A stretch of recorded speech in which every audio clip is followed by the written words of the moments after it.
6 ساعات. في 6 ساعات.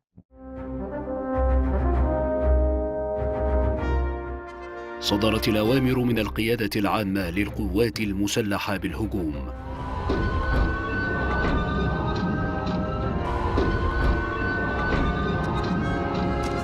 ساعة صفر. الحرب قامت الساعة كام؟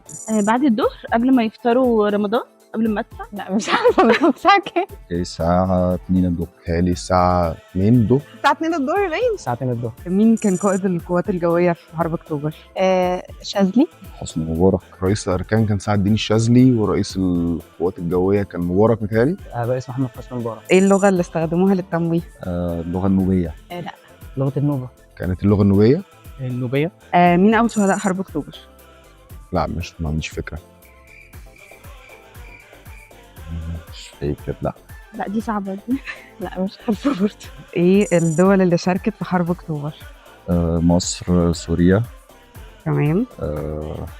دول اللي شاركوا دايركت، الباقي كانوا بيبعتوا بس عساكر وحاجات. هو مصر وإسرائيل. مصر في سيناء، وسوريا في هضبة الجولان. مصر، إسرائيل، الأردن، السعودية. الحرب قامت في كام ساعة؟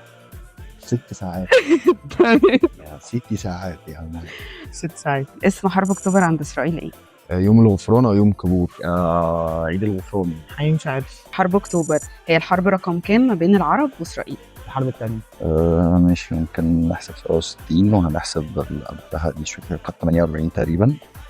دي التالتة. إيه أول حرب؟ تفتكر لو ما كانش عندنا لغة التمويه اللي هي النوبية كان ممكن ده يأثر علينا في حاجة؟ كنا هنلاقي لغة تانية. احنا عملوا خط بارليف الكبير جدا ده، جبنا شوية مية عليه وقعناه. اكيد في اكواد برضو، اكيد في طرق كتير للتعامل في المواقف زي دي يعني.